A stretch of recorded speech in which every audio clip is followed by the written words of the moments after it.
Bismillahirrahmanirrahim. Assalamualaikum warahmatullahi wabarakatuh. Sebelumnya, perkenalkan nama saya Yun Efrida dengan NIM 210902501018 dari Program Studi Pendidikan Akuntansi kelas B, Fakultas Ekonomi dan Bisnis. Nah, video ini saya buat untuk memenuhi tugas ujian akhir semester mata kuliah Strategi dan Media Pembelajaran bidang studi akuntansi. Nah, pada video ini saya akan menjelaskan bagaimana cara membuat media pembelajaran dengan menggunakan Canva. Nah, untuk membuat media pembelajaran dengan menggunakan media Canva, pertama-tama yang harus kita lakukan yaitu masuk ke dalam aplikasi Canva terlebih dahulu. Nah, setelah masuk akan terdapat tampilan seperti ini. Selanjutnya kita mencari jenis presentasi yang akan kita gunakan dalam merancang media pembelajaran. Di sini terdapat banyak jenis media desain dalam Canva. Kita tinggal mencari yang sesuai dengan yang kita inginkan.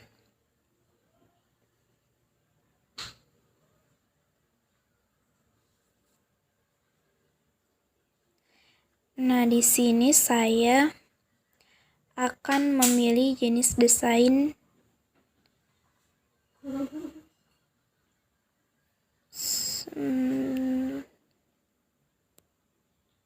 seperti ini. Kita klik.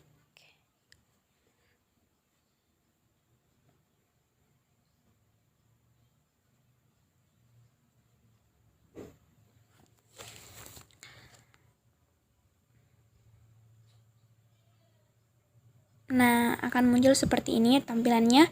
Di sini kita masuk kepada menu halaman judul. Kita dapat mengubah judul dari halaman ini. Di sini saya akan masukkan judul materi administrasi pajak. Kita ketik administrasi pajak. Nah, seperti ini kita dapat mengubah jenis tulisan seperti mengubah jenis tulisannya seperti ini. Di sini terdapat banyak jenis font. Kita dapat memilih salah satunya. Di sini saya akan memilih jenis tulisan Roboto. Maka tampilannya akan seperti ini. Nah, selain judulnya, saya akan memasukkan nama mata kuliah di bawah sini.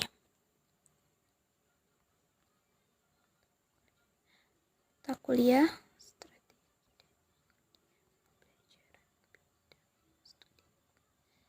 Nah, di sini saya akan mengubah ukuran fontnya menjadi lebih besar seperti ini.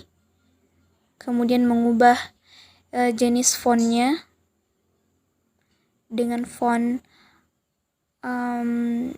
Abaya Libre Regular. Nah, ini.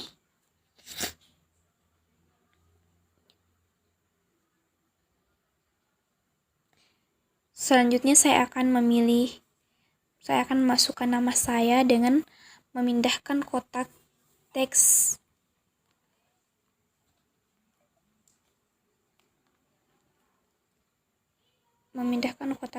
ke bawah seperti ini. Jadi kotak teks ini yang terdapat di halaman ini dapat kita pindah-pindahkan sesuai dengan selera kita. Sini saya akan masukkan nama saya.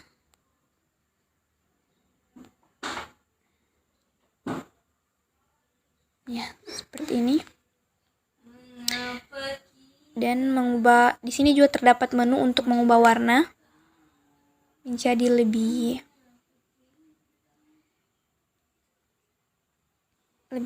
berwarna. Kita bisa memilih warna kuning.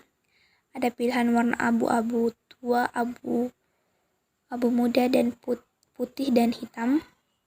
Sini saya akan memilih warna kuning. Nah, hasilnya akan seperti ini.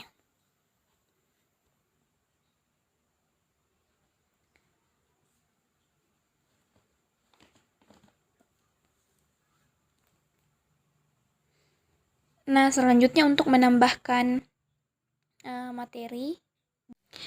Nah, di sini saya sudah memasukkan pokok pembahasan yang akan kita bahas pada presentasi kali ini. Di sini saya telah menuliskan sebanyak 6 pokok pembahasan. Nah, selanjutnya di sini saya sudah memasukkan jenis pembahasan yang pertama, yaitu konsep dasar pajak. Ada wajib pajak, NPWP dan NPPKP. Ada pelaporan pajak, administrasi penyetoran pajak, surat ketetapan pajak, PPh pasal 2 dan PPh pasal 21. Nah, setelah kita menyelesaikan desain, kita akan mengklik tanda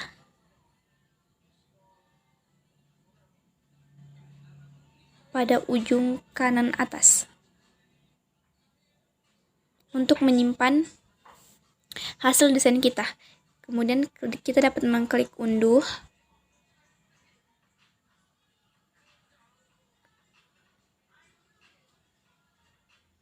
Proses penyimpanan desain akan tampil seperti ini.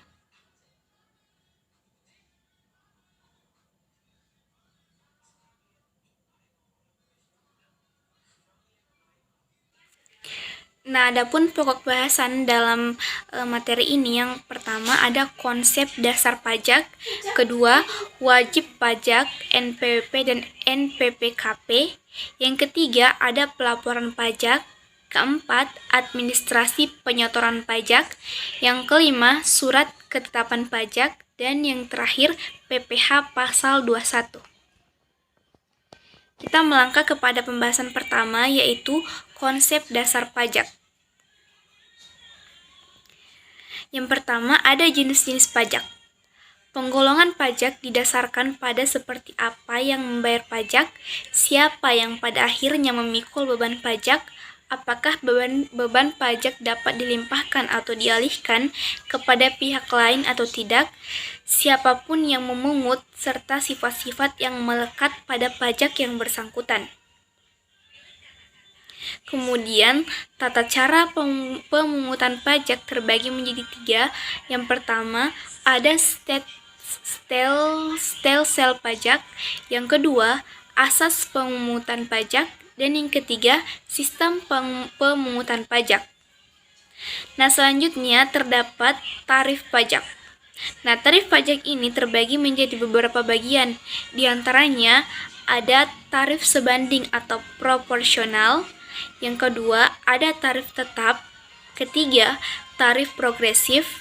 Dan yang terakhir ada tarif degresi. Nah, pembahasan selanjutnya yaitu mengenai wajib pajak, NPWP, dan NPPKP. Yang pertama, wajib pajak.